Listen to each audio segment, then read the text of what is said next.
Festivals को भी science के साथ क्यों जोड़ देते हैं? फेस्टिवल को साइंस का तो मीन्स हमारे मैक्सिमम फेस्टिवल जो है ना वो साइंटिफिक रूप से ही है। नेचर में जो चेंज हो रहा है, हमारे जीवन में जो उसका एस्पेक्ट है ना, उसके अकॉर्डिंग मैक्सिमम फेस्टिवल है। कुछ फेस्टिवल है भगवान ने असुरों के वध किए इसके लिए है, कुछ है किसी का जन्म हुआ, लेकिन मैक्सिमम फेस्टिवल जो है वो साइंस के अकॉर्डिंग ही है। लेकिन ये जो शरद पूर्णिमा वाला जो फेस्टिवल है, वो तो हम भगवान श्री कृष्ण ने रास लीला नचाई थी गोपियों के साथ, इसलिए मनाते हैं ना। देखिए, ये तो आपको पता है कि भाई भगवान श्री कृष्ण ने गोपियों के साथ रासलीला की थी, लेकिन भगवान श्री कृष्ण को पता था उस दिन चंद्रमा अपनी 16 कलाओं से परिपूर्ण होगा। अच्छा। चंद्रमा के सामने हम चांदी के बर्तन में खीर रखते हैं, हाँ, रखते हैं। तो चंद्रमा की किरणों का प्रभाव उसमें आएगा। और आज टीवी पे क्या बताते हैं, औषधि गुण होंगे, अमृत वर्षा होगी। तो भगवान श्री कृष्ण को पता था आरोग्य की प्राप्ति होगी, नाम कुछ भी ले लो, मिलना वही है। और इसीलिए उन्होंने आश्विन पूर्णिमा का दिन तय किया रास रचाने के लिए। लेकिन भगवान श्री कृष्ण एक साथ इतनी रानियों के साथ कैसे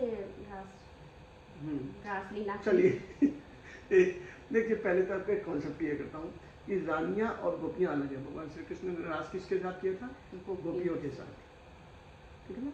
और न तो कोई गर्लफ्रेंड वाली बात है, न कोई रानियों वाली बात है। भगवान श्री कृष्ण 11 साल की एज के थे तब उन्होंने वृंदावन छोड़ दिया, और जो रानियां हैं वो बाद में, और 8 तो उनकी रानियां थी, 16,000 जो 8 बोलते हैं, 16,000 की कहानी अपने नरक चतुर्दशी में बात करने वाले हैं। ये पहले गोपियां हैं।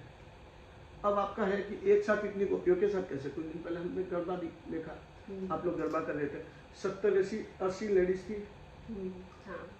तो अब इतने सर्कल बनाए, सभी सेंटर में आ रहे हैं, बाहर जा रहे हैं, सेंटर में आ रहे हैं, बाहर जा रहे हैं। अब मान लीजिए भगवान श्री कृष्ण एकदम सेंटर में है। देखिए, कुछ तो आध्यात्म है, क्योंकि भगवान श्री, आप कितनी देर तक गरबा कर सके? 1 घंटा। 1 घंटा। और यदि आपको 4-5 घंटा करना होता तो थक जाते हम लोग। बहुत ना, 1 घंटा के बाद तो थक ही गए थे हम लोग। थक ही गए। पूरी रात भगवान श्री कृष्ण सामने है, बंसी बजा रहे हैं, और गोपियां उस भक्ति में है, और सर्कल इतने बने हुए हैं, सभी सामने जा रहे हैं, सभी पीछे आ रहे हैं, ऐसा ही हो रहा है, और सबको लगता है कि हम सेंटर में हैं। तो भगवान श्री कृष्ण सेंटर में है, इतने सर्कल, छोटे सर्कल, बड़े सर्कल, सब आ रहे जा रहे, आगे जा रहे, गरबा वाला ही सीन है। उस समय रास का प्रोसेस क्या था, गरबा जैसा था, कुछ डिफरेंट था, वो अलग मैटर है। लेकिन लोग रास के बहाने आ रहे हैं, और भगवान श्री कृष्ण किस बहाने बुलाए हैं? चंद्रमा की किरणों का, वो 16 नहीं, लूनर, चंद्रमा की किरणों का प्रभाव पड़ रहा है, इसके लिए उन्होंने रात जगाई है। और अपने बंगाल में क्या बोलते हैं?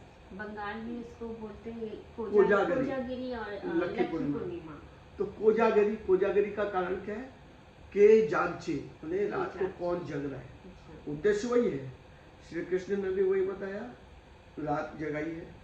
और माँ लक्ष्मी जो घूम घूम के देख रही है, के जागचे, तो लक्ष्मी जी किस चीज की देवी है? धन की। इसके साथ सुख शांति समृद्धि की भी देवी है। और अपने यहाँ क्या बोलते हैं? पहला सुख निरोगी काया। तो आपका शरीर स्वस्थ रहे, इसलिए वो जो अमृत वर्षा चंद्रमा कर रहा है ना, तो इसलिए खीर रखते हैं, फिर बड़क रखते हैं, और आपको पूरी रात जगना है, चंद्रमा की किरणों के सामने रहना। उद्देश्य इतना है।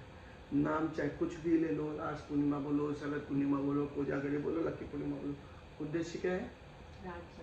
कहाँ पे? चंद्रमा की किरणों के सामने उसका लाभ मिले। तो ये उद्देश्य है। तो अब हुआ कि नहीं वैज्ञानिक जो? हाँ, एकदम हुआ। तो आप अपने कॉम्प्लेक्स में प्रोग्राम बना, मैं तो यही सोच रही हूँ कि अपनी अपनी सोसाइटी में भी ये कुछ करते कि चांद के नीचे रह सके पूरी रात। नहीं तो रात को खुद भी जब सड़क कुछ भी कर सकते। और हमारे ऑडियंस से भी निवेदन है, यदि आपको आरोग्य की प्राप्ति चाहिए तो खीर को भगवान की भावना से आप रखते ही हैं, तो स्पिरिचुअलिज्म का तो बहुत बड़ा महत्व है। साथ साथ इसको विज्ञान से जोड़िए, और कुछ समय चंद्रमा की किरणों के सामने अवश्य बिताइए। बोलिए भगवान श्री कृष्ण की, जय हो। माँ लक्ष्मी की।